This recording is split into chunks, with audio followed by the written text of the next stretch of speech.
오늘 우리에게 주시는 하나님의 말씀은 신약성경 요한일서 4장 16절로 21절까지의 말씀입니다. 요한일서 4장 16절로 21절까지의 말씀을 봉독하겠습니다. 하나님이 우리를 사랑하시는 사랑을 우리가 알고 믿었노니 하나님은 사랑이시라. 사랑 안에 거하는 자는 하나님 안에 거하고 하나님도 그의 안에 거하시느니라. 이로써 사랑이 우리에게 온전히 이루어진 것은 우리로 심판날에 담대함을 가지게 하려 함이니 주께서 그러하심과 같이 우리도 이 세상에서 그러하니라. 사랑 안에 두려움이 없고 온전한 사랑이 두려움을 내쫓나니 두려움에는 형벌이 있습니다. 두려워하는 자는 사랑 안에서 온전히 이루지 못하였느니라. 우리가 사랑하면 그가 먼저 우리를 사랑하셨습니다. 누구든지 하나님을 사랑하노라 하고 그 형제를 미워하면 이는 거짓말하는 자니 보는 바 그 형제를 사랑하지 아니하는 자는 보지 못하는 바 하나님을 사랑할 수 없느니라. 우리가 이 계명을 주께 받았나니 하나님을 사랑하는 자는 또한 그 형제를 사랑할지니라. 아멘. 자, 미국서 날아오신 목사님 나오실 때 우리 큰 박수 한번 보내주시겠습니다.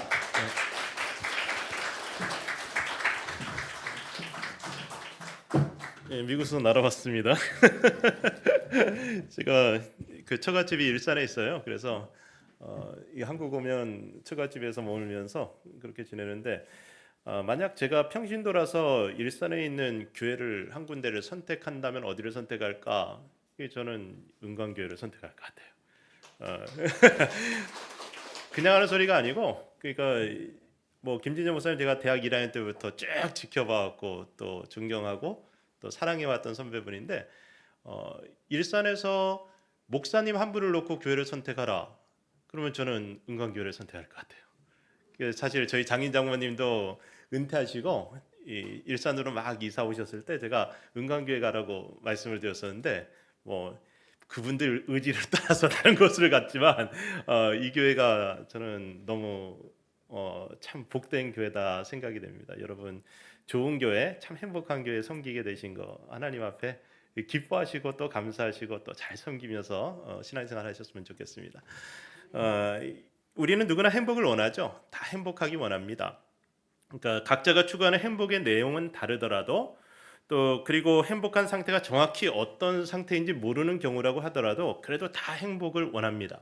이 아니라고 말할 수 있는 사람은 없을 거예요. 여러분이 주변에 있는 분들에게 한번 이렇게 인사해 보세요. 행복하세요. 한번 해볼까요? 행복하세요. 자, 이런 인사 듣고 기분 나쁘신 분 한번 손 들어보세요. 자, 행복하세요 했는데 이 뭐야, 나한테 행복하세요? 하면 기분 나쁘신 분 있어요? 근데 반대로 만약 불행하세요라고 인사한다고 생각해 보세요. 이게 정말 기분 나쁘죠. 그러니까 기본적으로 우리는 다 행복하기를 원합니다. 근데 무엇이 행복일까? 또 어떻게 하면 행복할까라고 할 때 그냥 막연히가 아닌 실제적으로 행복해지는 방법이 정말 있을까? 이런 것들을 우리가 좀 고민해 보게 됩니다. 그러니까 어떤 사람이 부유함을 행복이라고 생각하고 소박한 목표를 세운다고 생각해 보세요. 그래서 현금 한 10억 그리고 집 한 두세 채 있으면 나는 정말 행복할 것 같다. 그래서 열심히 살아갑니다. 일하고 열심히 살아갔어요. 저축도 하고. 그런데 살다 보니까 그게 불가능하다는 걸, 달성하기 어려운 상황이라는 걸 알게 돼서 목표치를 조금 낮춰봤어요. 그래서 또 열심히 살아가고 저축해 봅니다. 그래서 달성을 했어요. 자, 그럼 행복할까요? 행복하죠. 왜 안 행복해요? 목표가 달성됐는데. 그런데 이 행복이 한 달, 길면 1년, 그리고 다시 사라져요. 그리고 다시 또 욕심을 내서 무엇인가를 더 얻기 위해서 목표를 세우고 열심히 살아갑니다. 근데 이렇게 목표를 이루고 나서도 행복이 오래가지 않는 이유가 뭐냐면 우리의 욕심도 함께 자라나기 때문에 그렇습니다. 우리는 계속해서 욕심이 생기거든요. 지금 여러분의 상황을 한번 생각해 보세요. 여러분이 물질적인 부유함을 기준으로 생각해 본다면 과거 여러분들이 꿈꾸던 것보다 더 많은 것을 얻은 분들이 있을 거예요. 최소한 어릴 때를 생각해 보세요. 저 어릴 때는 딱지 100장만 있으면은 굉장히 행복할 거라는 생각을 하고 자랐어요. 근데 딱지 100장 뭐 그거 아무것도 아닙니다. 그리고 뭐 대학 다닐 때 그 총각 때는 제가 좀 살이 좀 쪘으면 좋겠다 생각했어요. 여러분 보실 때 제가 좀 살이 쪘잖아요. 오늘 여기 올 때 제가 뭐 어제 은광교회 가서 예배드리고 싶다고 했더니 우리 김정 목사님이 설교하라 그래서 제가 준비되어 있는 게 전혀 없어요. 그러니까 지금 어제 구두도 샀고 와이셔츠도 샀습니다. 여기 오려고. 그런데 아니 김진영 목사님이 양복 자켓을 빌려주겠다는 거예요. 그냥 왔더니 여기서 입어보니까 완전 쫄쫄이에요. 그래서 근데 제가 총각 때는 그러니까 그 대학 다닐 때는 진짜 굉장히 말랐었어요. 김진영 목사님보다 훨씬 말랐었죠. 그런데 저는 이렇게 살쪘잖아요. 제가 꿈꾸던 이상을 이제 이룬 겁니다. 경제적으로도 그렇고 모든 면에 제가 이 청년 때 기대했던 것보다 훨씬 더 많은 것을 얻었어요. 그러면 그때보다 행복할까? 그거 아니더라고요. 그거 아니에요. 그러니까 인간은 온 세상을 다 얻어도 결국에는 만족할 수 없는 존재라는 사실입니다. 그러니까 인생 전체를 투자하기 전에 무엇이 진짜 행복인지를 우리가 깊이 생각해 볼 필요가 있다는 거예요. 이것을 알기 위해서 간단한 테스트 방법이 있는데요. 내가 지금 당장 죽는다는 상상을 하고 내가 죽을 때 내 곁에 꼭 있으면 좋겠다 싶은 게 무엇인지를 한번 생각해 보는 겁니다. 내가 죽는 순간 내 곁에 이거 있으면 정말 좋겠다. 제가 묵상해 봤더니요. 제가 죽을 때 제가 사랑하는 이들이 제 곁에서 저를 위해서 울어주고 저를 위해서 슬퍼해 줄 수 있다면 정말 행복할 것 같다. 그런 생각이 들더라고요. 그러니까 마지막 순간까지 제 심장을 뜨겁게 뛰게 했던 이들이 나의 심장이 식어가는 그 모습을 지켜보고 있는 거예요. 그리고 그들을 축복하는 동안 제 심장의 마지막 비트가 끝나가는 겁니다. 그러니까 아무리 제가 반복해서 묵상해봐도 동일했습니다. 제게는 재산 목록이나 표창장, 업적들이 아니라 사랑하는 이들이 가장 큰 행복이라는 게 분명했습니다. 그래서 이것저것 다 포기할 수 있어도 저의 행복을 위해 이거 하나만큼은 끝까지 지켜내게 되겠다 싶은 게 바로 사랑이었습니다. 그러니까 여러분 어떻습니까? 그러니까 사랑 없이 살아온 인생이 여러분에게 행복이 될까요? 그러니까 여러분이 이루어놓은 어떤 업적이나 여러분이 해놓은 어떤 일들이 사랑보다 더 가치가 있을까요?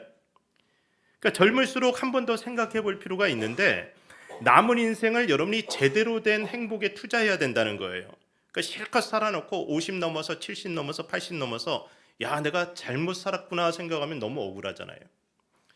그러니까 우리 인간이 사회적 존재로 태어납니다. 그래서 어려서부터 보호와 돌봄을 받고 인정받고 존중받으면서 사회적인 존재로 성장해 갑니다. 그러니까 우리 사회는 우리에게 어떻게 해야지 존중받고 사랑받을 수 있는지를 교육해 옵니다. 그래서 우리는 사회가 요구하는 방식에 맞춰서 돈과 명예와 권력을 얻는 방법을 익히고 또 예의와 윤리와 법을 익힙니다. 그러니까 공부 열심히 하고 좋은 직장 얻고 예의 바르게 살면 우리는 사랑받을 수 있어요. 그러나 착하게 살아도 성공하지 못하면 사랑받지 못하는 그런 현실에 직면하게 됩니다. 그러니까 악하게 살아도 돈 벌고 권력 정치하게 되면요 세상에서는 존중받고 사랑받는 것 같은 현실에 직면하게 되는 거예요. 그래서 이게 너무 억울한 겁니다. 그러니까 권력을 가져본 사람은 그 맛을 포기하지 못한다고 하죠. 이게 마약 같아서 사람들이 자기 앞에 굽실거리는 모습을 보면 이게 행복한 거예요. 그래서 이 행복을 지키기 위해서 다양한 수단과 방법을 동원하게 되는데 잘못 나가게 되면 악행도 마다하지 않게 됩니다. 그런데 자기가 권력을 잃어버리게 되면 그 순간 더 이상 사랑받을 수 없다는 사실을 이 사람은 잘 알기 때문에 그래요. 그래서 권력을 지키기 위해서 열심히 비참해지지 않기 위해서 열심히 모든 수단과 방법을 동원해서 살아가는 거죠. 그러니까 바로 여기서 우리가 알아야 될 것은 행복은 마음의 집착이 시작되는 그 순간 사라진다는 겁니다. 무엇에 집착하기 시작하면요. 이게 왜 그러냐면 마약에서 깨어나는 사람들이 경험하게 되는 금단 현상 같은 게 있잖아요. 그러니까 불안과 허무와 우울증 같은 것이 밀려오게 되는데 그렇게 되면 이게 더욱더 권력에 집착하게 되는 거죠. 금단 현상이 일어날수록. 그러니까 악순환이 일어나는 겁니다. 가지고 있지만 잃어버릴지도 모른다는 이 불안감이 계속해서 집착을 만들어내고 그래서 가지고 있는 동안에도 행복하지 않은 아이러니가 생기는 거죠. 그러니까 세상이 만들어 놓은 규칙을 지키면서 누구보다도 성실하고 착하게 사는 사람들은 또 어떨까요? 그들은 정말 행복할까요? 그들도 존중받고 사랑받으려는 욕구 때문에 더 깨끗하고 바르게 살아갑니다. 그런데 말씀드렸듯이요. 현실은 그런 사람들이 성공하기가 쉽지 않습니다. 그러니까 현실 세상은 약삭 빠르고 악랄한 사람들이 더 잘 성공하는 거예요. 아주 저 미운 것, 아주 저 얄미운 것 이런 느낌이 있는 사람들이 있잖아요. 그러니까 열심히 살아온 사람들의 마음에 허무가 밀려오고 그것이 그들의 마음을 불행하다라고 느끼게 만드는 겁니다. 그러니까 결론은 이래요. 잘 들어보세요. 결론은 이렇습니다. 악하게 살아도 불행해지고 선하게 살아도 불행해집니다. 많은 것을 성취해도 불행해지고 실패해도 불행해집니다. 결국 우리는 모두 행복을 쫓으며 살다가 불행해지는 존재라는 거예요. 그러니까 전도서 말씀대로 헛되니 모든 것이 헛되도다. 우리는 이 결론에 이르게 되는 거죠. 우리가 죽은 이후에도 세상에는 조문객들이 왔다 갔다 하지만요, 나는 사라지지만 세상 그대로 돌아가는데 이 허무한 세상 속에서 내가 그동안 열심히 살아간 것이 무슨 의미가 있냐 생각될 만큼 나의 인생이 별로 가치 없다고 느껴질 수도 있습니다. 그러니까 이 세상 것에 묶여 살던 나의 육체는 흙으로 돌아가게 되는데, 그러니까 길을 쓰고 잘 살아보겠다고 노력하는 것이 무슨 의미가 있겠냐는 거예요. 그렇게 열심히 살아봐야 어차피 썩을 몸, 무엇을 위해 그렇게 살까? 그러니까 제가 요새 영성훈련의 일환으로 이런 묵상을 하는데요, 제가 제 자신에게서 나와서 제3자의 위치에서 저를 보는 묵상입니다. 먼저는 관에 누워있는 제 자신을 한번 묵상해 보는 거예요. 미국에서는 장례식 때 뷰잉이라고 그러거든요. 이 관을 이 앞에 딱 놔두고 뚜껑을 열어놓습니다. 여러분 영화 같은 데서 보셨죠? 그러면 돌아가신 분 그 시신을 나름대로 이렇게 예쁘게 포장해서, 참 제가 그 미국에서 장례식 그 집례하다 보면 이 장의사들이 관을 비싼 거 팔아먹으려고요, 이 별의별 얘기를 다 해요. 그래서 막상 그 유족들과 관 이제 그 장례 준비하기 위해서 관을 고르러 가 보면은 다양한 관이 있는데 뭐 2,000불짜리도 있고 3,000불짜리도 있는데 5만 불짜리도 있고 막 그래요. 근데 장의사분은 제일 비싼 걸 권해드려요. 그래서 아니 왜 저건 뭐 무슨 차이냐 했더니만 이게 쿠션이 너무 좋대요. 이게 무슨 의미가 있냐? 무슨 의미가 있어요? 그렇죠? 예. 근데 쿠션 좋은 관에 제가 딱 누워 있다고 생각해 보는 겁니다. 그래서 사람들이 와서 저를 이렇게 지켜보고 있겠죠. 그리고 나서 조문객이 지나가고 나면 뚜껑이 닫히고, 그리고 나서 그 관이 화장터에서 태워지는 것을 제가 지켜보는 거예요. 가루가 되어서 광야에 뿌려지는 뼈가루를 봅니다. 이게 이 땅에서의 제 마지막 모습이에요. 여러분 뭐 그렇게 집착하고 살아야 되겠어요? 그냥 그렇게 사라질 육신인데. 그러니까 이 세상에서의 제 마지막 모습을 이렇게 나름대로 묵상해 보고 나면은 세상에 대한 집착이 희미해집니다. 그러니까 제 자신도 또 제가 집착하는 세상의 모든 것들도 결국에는 다 사라질 것들이기 때문에 이런 것들에 나의 마음이 묶여서 죽느니 사는 이런 죽느니 사느니 이것 때문에 그냥 목숨 걸고 그렇게 살아가는 것이 한심하다는 생각을 하게 되는 겁니다. 그래서 생각해 봤습니다. 영원한 것은 무엇일까? 흔들리지 않고 빼앗기지 않는 것, 죽어서도 저 세상에 가지고 갈 수 있는 것은 무엇일까? 그걸 생각해 봤습니다. 고린도전서 13장 8절 말씀을 제가 쉬운 성경으로 읽어드릴게요. 사랑은 영원합니다. 예언은 있다가도 없고 방언도 있다가 그치며 지식도 있다가 사라질 것입니다. 13절 말씀이에요. 그런즉 믿음, 소망, 사랑 이 세 가지는 항상 있을 것인데 그 중에서 가장 위대한 것은 사랑이다. 사랑이 영원하다는 거예요. 그러니까 우리의 심장을 다시금 뜨겁게 뛰게 만들어주는 단어 사랑. 그러니까 사랑이 없으면 우리가 평생 수고한 것, 이루어 놓은 것이 모두 다 허사가 된다는 거죠. 제가 여기서 퀴즈 하나 내볼게요. 이 한국 땅에서 사는 모든 사람들의 머리털 수를 더한 것과 이 일산시에 사는 사람들, 이 고양시죠. 고양시에 사는 사람들의 머리털 수를 곱한 것, 이 둘 중에 어느 것 숫자가 더 높을까요? 대한민국에 사는 모든 사람들의 머리털 수를 더한 것과 고양시에 사는 사람들의 머리털 수를 곱한 것, 어느 수가 더 클까요? 곱하기가 더 크죠. 여러분 곱하기의 파워 알죠? 근데 대머리 한 사람 만나면 어떻게 돼요? 곱하기 0이에요. 곱하기 0. 곱하기 0. 그냥 아무것도 없어지는 겁니다. 그러니까 우리가 이 땅에서 살면서 아무리 많은 것을 해도 사랑이 없으면 곱하기 0이에요. 내가 내 자식을 위해서 헌신하고 희생하고 모든 것을 다 쏟아줬는데 사랑이 없으면 어떻게 됩니까? 곱하기 0, 아무 유익이 없어요. 그러니까 사랑 없이 행해왔던 모든 것들이 나의 죽음과 함께 허무하게 사라져 버립니다. 그래서 고린도전서 13장 말씀은요, 사랑이 없으면 내가 아무것도 아니고 사랑이 없으면 내게 아무 유익이 없다라고 말하는 겁니다. 그러니까 여러분의 예배 생활도, 헌신과 봉사도, 위대한 믿음과 비전까지도 사랑이 없다면은 쓰레기가 되는 겁니다. 그러니까 내 인생 마지막 순간에 뒤돌아봤을 때 나에게 진정한 행복이 되는 것은 사랑으로 충만했던 순간들 뿐이에요. 그거밖에 없습니다. 한번 여러분이 가장 행복했던 때를 떠올려 보시기 바랍니다. 사랑에 빠졌을 때 아닌가요?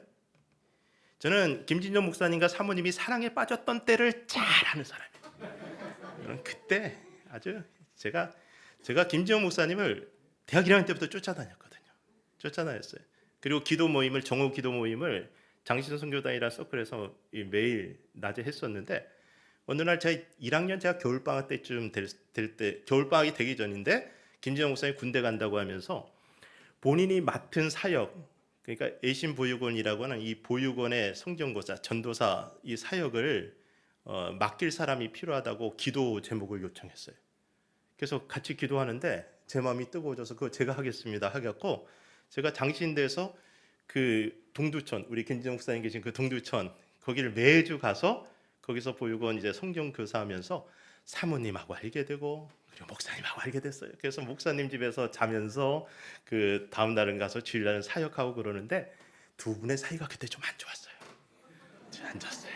그런데 나중에 또 저기 밥 먹어서 제가 말씀해 드릴게요. 근데 김정 목사님이 같이 자면은, 아니 그 사모님이 어떠냐고 물어보는 거예요. 요새 내 얘기 안 하더냐? 뭐 이런 거 물어보는 거지. 사모님하고 또 만나서 또 얘기하다 보면, 아, 형 요새 어떻냐? 자기 얘기 안 하니. 그래서 둘이 서로 되게 그리워한다는 걸 제가 알아서, 제발 좀 만나서 둘이서 해결하라. 그래서 만나서 해결해 갖고 결혼해서 이게 아들 낳고 딸 낳고 이렇게 살고 계시는 거예요. 뜨겁더라고요.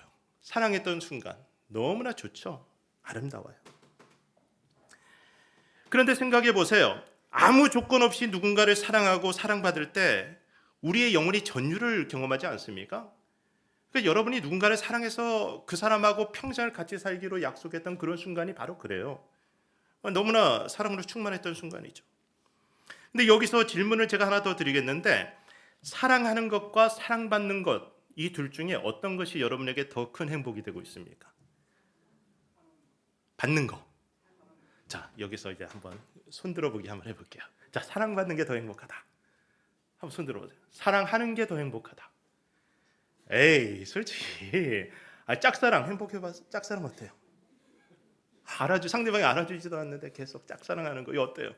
행복했습니까? 근데 나는 인기가 많아. 이 사람도 나 좋다 그러고 저 사람도 나 좋다 그러고 막 사랑을 받아요. 그럼 행복하지 않겠어요? 그러니까 이걸 정직하게 생각해 보셔야 되는데, 일반적으로는 사랑받을 때 더 행복하다고 느낍니다. 느끼는 게 그래요. 느끼는 게.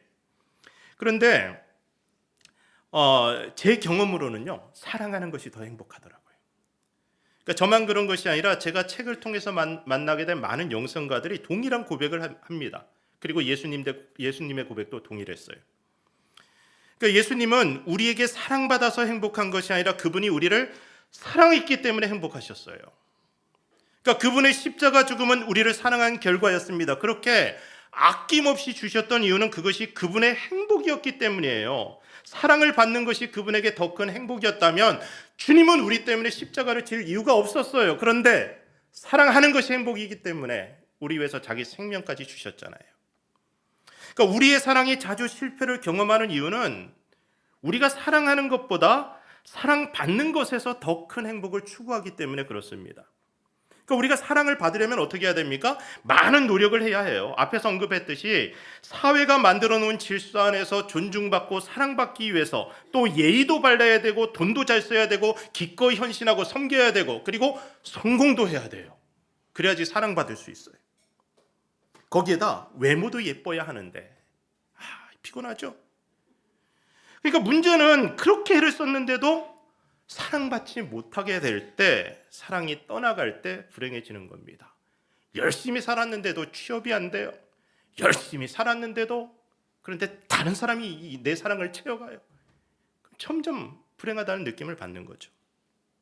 그러니까 사랑받고자 하는 욕망은 그것이 성취되지 못했을 때 우리를 비참하게 만들고 그것을 가지고 난 후에라도 계속해서 사랑받지 못할지도 모른다는 불안감이 생기게 될 때, 심지어는 그 사랑이 나를 떠나갈 때, 다시 말하면요, 배신당하게 될 때 우리를 더 비참하게 만듭니다.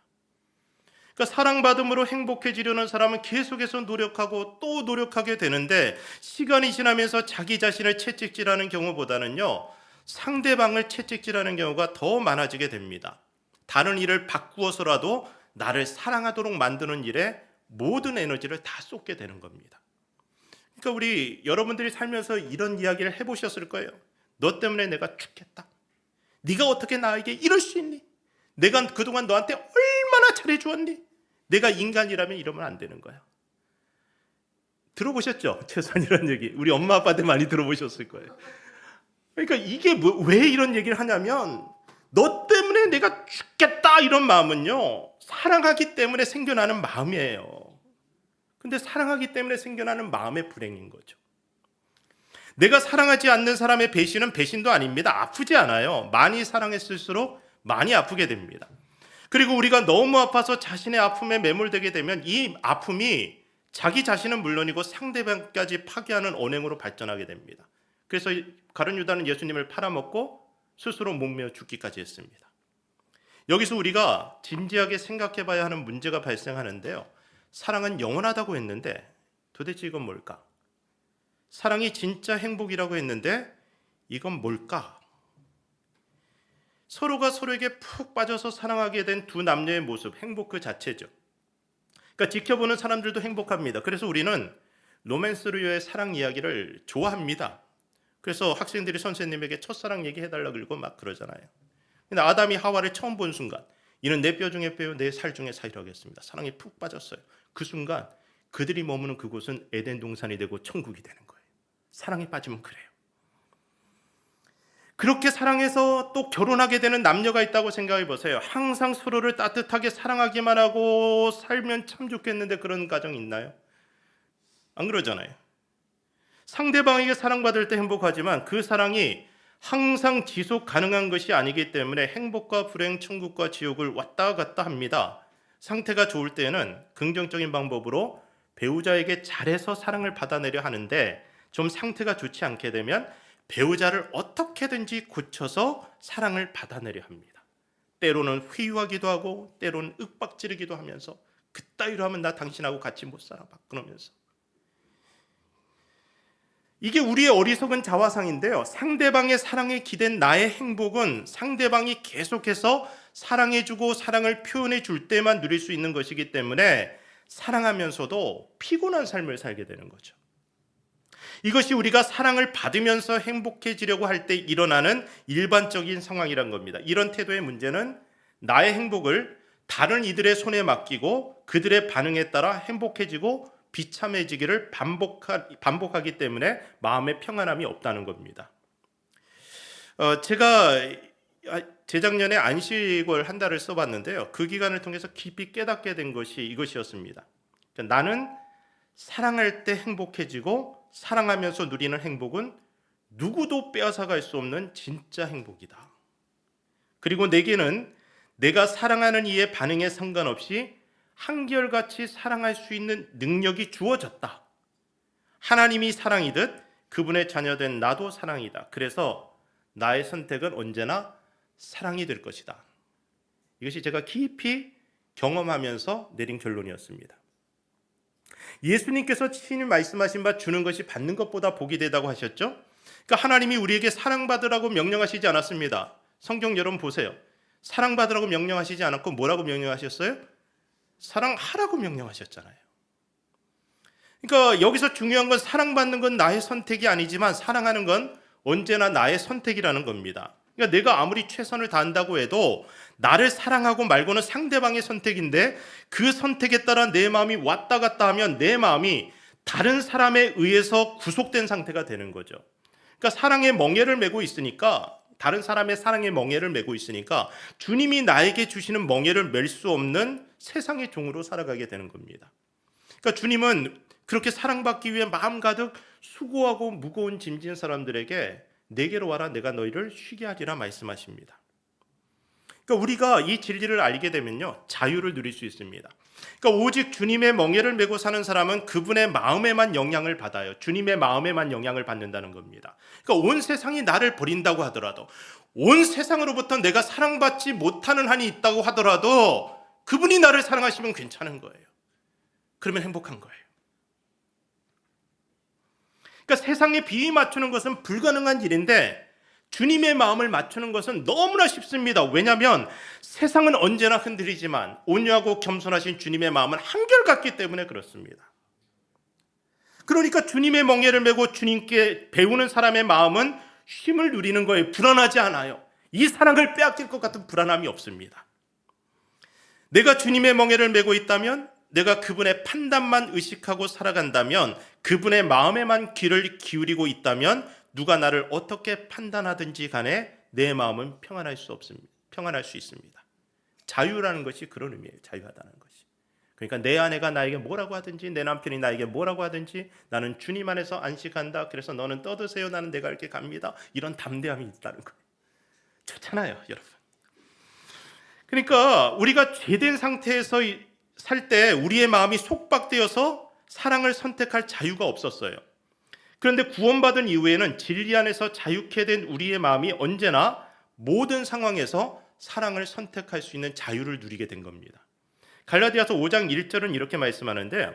그리스도께서 우리를 자유롭게 하려고 자유를 주셨으니 그러므로 굳건하게 서서 다시는 종의 멍에를 매지 말라. 6절 말씀입니다. 그리스도 예수 안에서는 할례나 무할례나 효력이 없으되 사랑으로서 역사하는 믿음뿐이니라.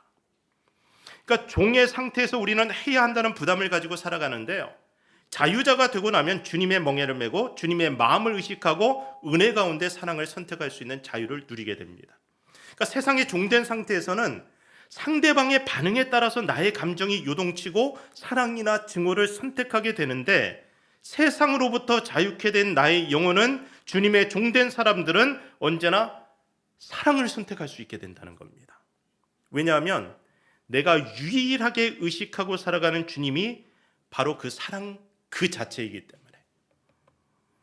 그분의 자녀된 우리에게는 이미 사랑할 수 있는 능력이 주어졌고요, 그래서 우리는 거칠애가 아닌 진심으로 사랑할 수 있는 존재입니다. 그런데도 왜 우리가 이 사실을 잊어버렸냐면요, 마귀가 끊임없이 우리를 속이기 때문에 그렇습니다. 마귀는 우리에게 주님의 사랑으로 충만하지 않다고 거짓말합니다. 다른 일에게 사랑받아야 행복하다고 하면서 사랑받기 위해서는 사랑받을 만한 행위를 하라고 계속해서 우리를 부추기는 거죠.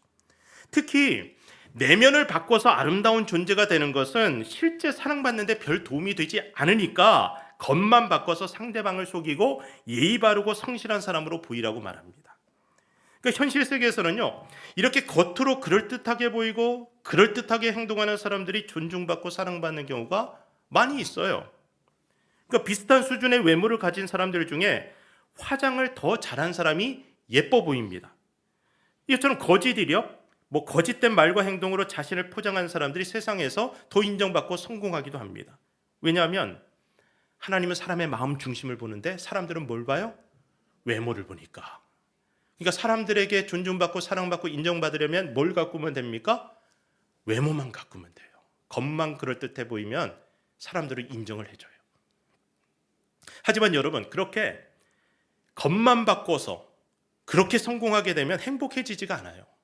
성공하고 인정받고 사랑받는 사람들 중에 겉모습과 내면의 갭이 큰 사람은 실제로 행복해질 수가 없습니다. 그러니까 겉과 속의 갭이 커질수록 그 사람의 자존감이 낮아지기 때문에 그렇습니다.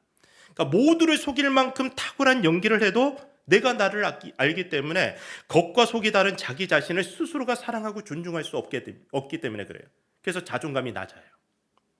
그러니까 자기가 자기를 존중하고 사랑하지 못하니까 당연히 행복해질 수가 없어요. 진짜 모습이 드러나게 되면 사람들이 나를 더 이상 사랑하지 않을 것을 알기 때문에. 그래서 그 사랑을 지키기 위해서는 여전히 계속해서 겉으로 그럴듯한 모습을 보이기 위해서 계속 발버둥 치는 거죠. 그러니까 위선자의 상태가 이런 건데요, 자기를 그러니까 표리부동한 삶을 사는데도 스스로가 자기를 존중하고 괜찮다고 생각한다면 이 바리새인이 된 거예요, 이미 그 정도면.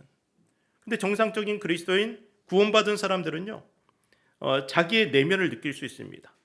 그래서 범죄한 이후에 다윗의 마음이 그랬잖아요. 남에게 보여지는 내 모습이 실제 내 모습이 아니기 때문에 그런 것으로 사랑받고 있다면 모든 것이 드러날 때 그때 받게 될 데미지가 있어요. 그래서 불안한 거죠. 사랑받으면서 존중받으면서도 불안합니다.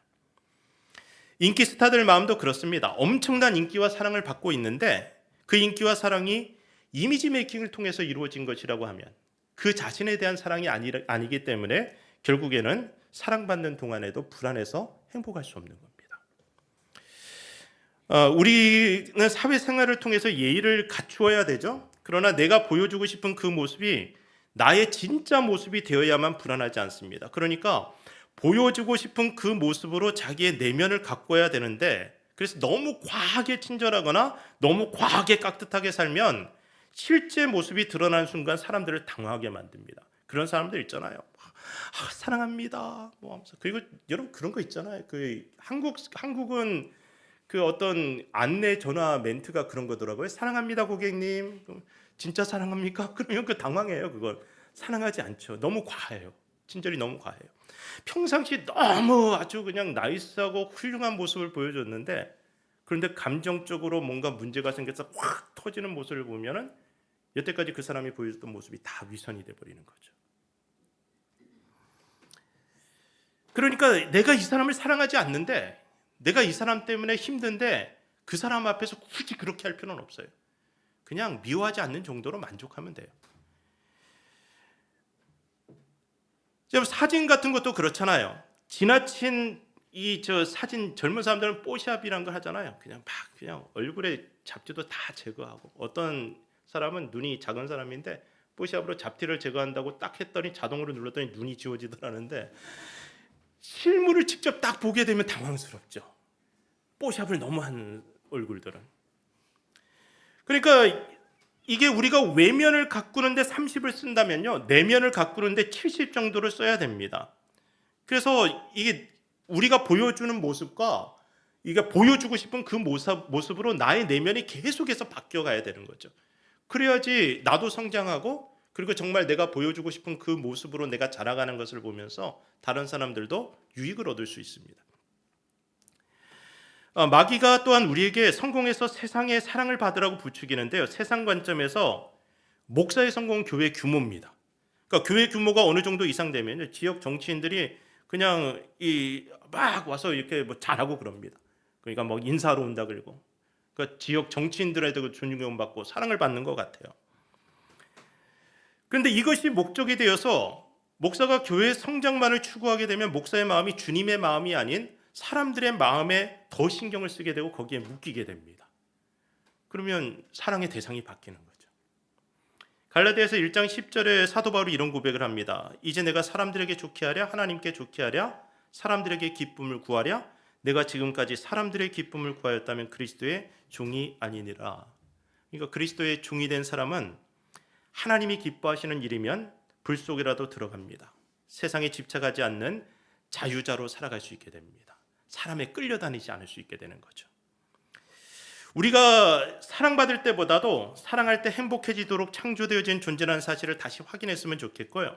사랑받는 건 내 선택이 아니더라도 사랑하는 건 언제나 나의 선택이라는 사실을 우리가 다시 한번 확실하게 기억했으면 좋겠습니다. 그러니까 상대방이 어떻든 간에 사랑의 하나님을 아버지로 섬기는 우리는 언제나 사랑을 선택하고 살아갈 수 있습니다. 먼저 사랑할 수 있고 다시 또 사랑할 수 있어요. 우리는 그렇게 사랑할 수 있도록 이미 충분한 사랑을 받았고, 그래서 우리는 사랑할 수 있는 존재가 되었다는 겁니다. 창조주가 우리에게 이미 주신 사랑이 있고, 구세주가 십자가에서 보여주신 사랑이 있고, 우리가 이때까지 태어나고 자라오면서 받았던 수많은 사랑이 있습니다. 그러니까 우리는 언제든지 다시금 사랑을 선택할 수 있는 힘을 가진 존재들이라는 겁니다. 그러니까 하나님 사랑과 이웃 사랑 분리되지 않고 같은 선상에서 가는데, 만약 보이지도 않는 하나님을 사랑한다고 말하면서 눈에 보이는 형제 자매를 사랑하지 못한다면 이것을 성경은 뭐라 그래요? 거짓말하는 거라 그래요. 그러니까 보이는 형제를 사랑하지 않으면서 어떻게 보이지 않는 하나님을 사랑한다고 말할 수 있냐는 겁니다. 근데 여기서 우리가 오해하지 말아야 될 것이 있는데요. 사랑은 단순한 감정이 아니라는 겁니다. 그러니까 하나님은 우리에게 좋아하라고 명령하지 않으시고 사랑하라고 명령하셨어요. 그러니까 의사가 까다로운 환자를 싫어할 수 있습니다. 근데 수술에 임하게 되면 이 까다롭고 나를 불편하게 하는 환자라고 해서 뭐 아무데나 막 자르고 아무데나 막 꼬매지 않아요. 의사로서 최선을 다해서 수술을 합니다. 그리고 여러분 생각해 보세요. 그러니까 최선을 다해서 상대방을 섬기는데 이것이 좋아하기 때문만은 아니라는 거죠. 그러니까 아기를 돌보는 일이 피곤한 일인데 아기를 사랑하기 때문에 엄마는 밤에도 수십 차례 일어나 아기를 돌보잖아요. 그러니까 좋아하고 싫어하는 것은 감정이고 사랑하고 증오하는 것은 존재에서 나오는 전인격적인 반응입니다. 그러니까 좋아하는 사람을 사랑하는 것은 누구나 할 수 있는데 싫어하는 사람을 사랑하는 것은 존재의 변화를 경험한 사람들만이 할 수 있는 일입니다. 그러니까 미움, 증오심, 이거 파괴적인 감정이고 생각이죠. 그러니까 상대방이 죽었으면 좋겠고 그가 망가졌으면 좋겠다. 그래서 최선을 다해 그를 망가뜨리기 위해서 무엇을 하려고 하는 마음이 있다면 이것이 증오심입니다. 이게 과연 하나님의 사람들이 가질 수 있는 마음일까? 그러니까 우리는 그렇지 않다는 것을 잘 알고 있습니다. 그래서 우리가 내놓는 변명이 뭐냐면 증오하는 대상을 마귀화하는 겁니다. 그렇게 되면 나의 증오심이 정당한 분노가 될 수 있어요. 그래서 정의를 가장한 살인이 일어나는데 가인이 아벨을 죽일 때 바로 그 마음이 질투와 증오심으로 가득했던 겁니다. 그리고 그는 그것을 정의롭다고 믿었어요. 옳은 일을 했다고 생각하면서 자기의 마음을 위로하는 거죠. 우리 마음에 죄가 들어오게 되면 판단하고 정죄하는 것이 일상이 됩니다. 그리고 판단과 정죄는 증오로 발전할 가능성이 굉장히 높아집니다. 그러니까 예수님을 십자가에 못 박으라고 외쳤던 사람들, 그들 목소리에 눌려서 예수님에게 사형을 언도했던 빌라도 그들은 옳은 일을 한다고 믿었지만 과연 그들이 옳았습니까? 옳지 않았죠. 그들이 하나님의 아들을 십자가에 못 박은 근거는 무엇이었습니까? 그들이 내세운 정의는 과연 정의로웠는지 한번 생각해 보자는 거예요. 이게 마귀로부터 온 생각이고 마귀에게 속았던 겁니다. 그들의 마음이 증오로 가득해서 그들을 자유케 하기 위해 이 세상에 오신 하나님 나라의 왕 되신 예수 그리스도를 죄인으로 정죄했습니다. 그들이 예수님을 정죄한 근거는요, 율법도 아니었고 로마의 법도 아니었습니다. 그냥 증오심이었어요. 그러니까 한국 사람들이 자주 사용하는 말 중에 국민정서법이라는 게 있더라고요. 그러니까 죄를 지어서가 아니라 찍혀서 감옥 가는 거. 그럼 국민정서법이 있더라고요. 그러니까 마귀는 사람들의 마음을 부추깁니다. 그리고 그들 마음 가운데 증오심을 일으켜요. 이 증오심을 자기 마음으로 착각한 사람들이 서로의 증오심을 부추기면서 결국 예수님을 십자가에 못 박습니다. 선하신 예수님을 못 박은 정도라면 인간의 증오심이 누구는 못 박지 못하겠냐는 거예요. 우리는 이게 또 불안해요. 나도 언제든지 못 박힐 수 있는 존재라는 사실. 나를 사랑한다고 하는 사람들이 언제든지 돌아서서 나를 향해서 돌을 던질 수 있다는 사실을 우리는 알고 있어요. 그래서 세상 속에서 사람과의 관계 속에서 여전히 우리는 불안함을 느끼게 됩니다. 그리스도인의 사랑은 심지어 원수에 대해서까지 사랑을 선택하는 능력으로 나타나게 되는데 여러분 여기서 정말 여러분이 정말 많이 오해해왔던 거, 그러니까 사랑하라고 하니까 이걸 너무 부담스럽게 생각하는 거예요. 왜 부담스럽게 생각하냐면 사랑한다는 거하고 좋아한다는 거하고 같은 맥락에서 생각해서 그렇습니다. 이번 사랑하기 위해서 좋아할 필요는 없어요. 그러니까 자기를 끊임없이 괴롭히는 사람이 있는데 이런 사람을 좋아하게 된다면 그때 정신과 가셔야 돼요. 이건 정상이 아닌 거예요. 그래서 하나님이 우리에게 원수를 좋아하라고 하신 게 아니에요. 원수를 사랑하라고 하셨지. 그러니까 사랑은 감정하고 다릅니다. 그러니까 우리가 진리 안에서 자유하게 되면 우리의 선택은 원수를 증오하는 대신에 그를 위해 기도하는 것으로 나타날 수 있습니다. 그래서 마태복음 5장 43절 45절 말씀을 보니까 내 이웃을 사랑하고 내 원수를 미워하라 하였다는 것을 너희가 들었으나 율법의 말씀이죠. 나는 너희에게 이르노니 너희 원수를 사랑하며 너희를 박해하는 자를 위하여 기도하라. 기도하라 그러잖아요. 그러니까 좋아하라 하시는 게 아니에요. 막 그가 좋아서 그냥 그를 쫓아다니면서 막 그렇게 하라는 게 아닙니다. 의인의 강구는 역사하는 힘이 크다고 했는데 여기서 의인이 바로 사랑의 사람입니다. 하나님은 사랑의 사람이 강구하는 기도에 응답하시는데 미움이 가득한 사람이 강구하는 기도를 사랑의 하나님이 들으실 리가 없다는 거죠. 그러니까 내 마음에 미움과 증오가 가득해서 하나님 앞에 막 부르짖으러 기도합니다. 내 자식을 위해서, 그리고 내 사업을 위해서, 내 건강을 위해서 기도하는데 그 기도를 사랑의 하나님이 어떻게 들으시냐는 거예요. 증오로 가득한 사람의 그 기도를 우리 사랑의 하나님이 어떻게 들으시면서 응답하시겠냐는 거예요. 기도가 막히면, 그래서 우리는 형제 자매 관계가 막혀 있지 않은지를 점검해야 됩니다. 내가 미움받는 건 어쩔 수 없는 일이라고 하더라도 내가 누군가를 미워하고 있다면 이거 회개하고 다시 한번 사랑하기로 결단해야 된다는 거죠. 다시 말씀드려요. 사랑하기로 결단했다고 그 사람을 좋아할 필요가 없어요. 그를 위해 기도하기 시작하면 되는 겁니다. 그러니까 너무 악한 사람인데 그 악한 사람을 위해서 기도하는 것도 너무 마음이 불편해요. 이렇게 기도하면 어떻겠어요? 하나님, 저 인간 발모가지를 부러뜨리셔라도 하나님 회개케 해주세요. 이것도 기도 아닙니까? 어떻게든지 증오하고 미워하는 대신에 그 사람이 결국 하나님 앞에서 잘 되기를 위해서 기도를 시작하는 겁니다. 그렇게라도 시작하는 거예요. 정말 감사한 것은 우리 그리스도인들에겐 우리가 사랑하기로 선택한 그 순간에 사랑의 능력이 나타난다는 겁니다. 그래서 먼저는 우리가 증오하고 미워하는 마음이 생기면 이걸 내려놓는 훈련을 할 필요가 있어요. 여러분, 얼음땡이라는 놀이 해보셨어요? 어릴 때? 뭐 나이 들어서 해도 되는데 막 이 술래하고 이게 도망가는 사람하고 편을 정하잖아요. 막 도망가다가 술래가 와서 딱 잡으려고 하면 얼음 하고 안 움직이면은, 그러면 이제 그 술래는 또 가요. 그 자기 편이 막 와갖고 땡 해주면은 그때 또 움직일 수 있어요. 근데 얼음 한동안은 누군가가 와서 땡 해주기 전까지는 움직이면 안 되는 거죠. 이거 해보셨어요? 시골에서만 했나? 그래서 저는 이런 놀이를 했었는데 어느 날 묵상하면서 이 얼음땡 놀이가 딱 생각나더라고요. 그러니까 마음속에 미움이 가득하고 증오가 올라오고, 그래서 이것 때문에 목사들은요, 이런 마음 들면 설교하기 진짜 힘들거든요. 아니, 교인이 미워요. 장로님이 미워요. 이거 우리 장로님들 들으면 안 되는데. 그래서 미워요. 자, 그러면 어떻게 해야 되겠어요? 안 미워하는 척, 사랑하는 척, 나이스하게 계속 그렇게 되면 어떻게 됩니까? 점점 위선이 발전하게 되겠죠. 속으로는 좋아하지 않는데. 근데 이걸 정말 잘하는 목사님들이 있거든요. 그래서 성자라는 그런 소리를 듣기도 해요. 근데 진짜가 아니잖아요. 진짜가 아니잖아요. 이때 어떻게 훈련을 했냐면 얼음을 하는 거예요. 제가 느끼는 긍정적인 감정이든 부정적인 감정이든 다 얼려버리는 겁니다. 얼음. 아무 생각도 안 하고 아무것도 느끼지 않고 아무것도 의지적으로 하려고 하지 않아요. 그러면 어떤 일이 일어나냐면 제 속에서 예수님이 땡 해주세요. 그러면 그 순간에 사랑할 수 있는 능력이 탁 터지더라고요. 여러분이 한번 시작해 보세요.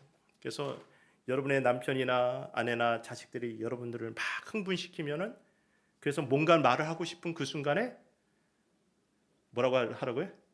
얼음. 아무것도 하지 않는 거예요. 판단하지도 않고 느끼지도 않고 의지적으로 뭔가를 결단하지도 않아요. 그러면 가만히 있으면 예수님이 땡 해주십니다. 그러면 사랑을 선택하는 거예요. 그 순간에. 좋아할 필요 없다고 했죠? 그냥 나는 너를 사랑하기로 선택한다. 우리는 예수님을 우리 마음 가운데 모셔드리고 살아가는 사람입니다. 그러니까 우리는 그분의 사랑 가운데 거하고 있습니다. 그러니까 우리가 그분께 우리의 마음을 내어 맡기면 마음속에 기적과 같은 일들이 일어납니다. 불가능한 일들이 일어나는 거예요. 사랑하는 여러분, 마음의 평안을 원하시죠? 진정으로 행복하기를 원하실 겁니다. 그렇다면 이제 사랑받고자 하는 욕망을 내려놓고 오늘부터 사랑하기를 선택하시기 바랍니다. 그러니까 미워하는 마음 던져버리고 사랑하는 사람이 되기로 결단하는 거예요. 그러니까 아무도 미워하는 이가 없는 사람이 되어서 기도의 능력을 나타내면서 세상을 행복하게 만드는 진짜 그리스도인으로 살아가기를 소원하는 겁니다. 그리고 이 세상을 떠날 때 아무도 미워하는 이 없는 사람으로 웃으면서 세상을 떠나가게 되었으면 좋겠습니다. 그러면 정말 행복하지 않을까요? 정말 행복할 겁니다. 이제 말씀 맺겠습니다. 이미 큰 사랑을 받은 우리가 이제 날마다 선택해야 될 것은 더 사랑받는 것이 아니라 더 사랑하는 것인 줄 믿습니다. 사랑하기로 작정하시고 사랑을 선택하시길 주의 이름으로 축복합니다. 그러면 사랑의 하나님이 친히 우리 가운데 오셔서 우리 마음에 진짜 평안을 주시고 진실한 사랑을 할 수 있도록 우리를 도와주실 것입니다. 이 행복을 우리 은광교회 여러분들이 이 공동체에서 정말 충만하게 누려서 일산 지역뿐 아니라 온 세상에 사랑으로 가득한 공동체라는 소문이 확 퍼졌으면 좋겠습니다. 그래서 여러분들을 통하여서 하나님의 영광 받으시고 사랑으로 가득한 이 공동체를 통해서 여러분들의 삶에 진정한 행복이 넘쳐나길 주의 이름으로 간절히 축원합니다. 기도하겠습니다. 사랑의 하나님 감사합니다. 오늘 하나님이 귀히 쓰시는 하나님의 공동체 우리 은광교회에 와서 하나님이 귀한 말씀을 전했습니다. 주의 거룩한 말씀으로 우리 성도님들의 마음 가운데 하나님의 사랑이 가득하여 지기를 소원하오니 하나님 우리 성도님들 하나님 앞에서 오늘 이제부터 다시 뜨겁게 사랑하기를 결단하고 사랑하는 사람으로 살아가는 사람들 되게 하여 주시옵소서. 우리 목사님과 성도님들 모두가 함께 서로를 뜨겁게 사랑하는 가운데 이 사랑의 소문이 온 세상에 퍼지게 하여 주시어서 하나님이 사랑이란 사실을 우리 은광교회를 통해서 하나님이 세상에 보여주시옵소서. 이 공동체를 통하여 하나님이 영광 받으시고 한 사람 한 사람이 서로를 사랑하는 가운데 행복해져서 이 행복이 그리스도의 향기가 되어서 온 세상에 퍼져나가게 하여 주시옵소서. 예수 그리스도의 이름으로 축복하며 기도합니다. 기도하겠습니다. 이제는 우리 주 예수 그리스도의 은혜와 하나님 아버지의 사랑과 성령의 교통하심이 날마다 사랑을 선택하며 살아가기로 결단하는 귀한 하나님의 사람들 위에와 이제로부터 영원토록 함께 하시기를 간절히 축원하옵나이다. 아멘.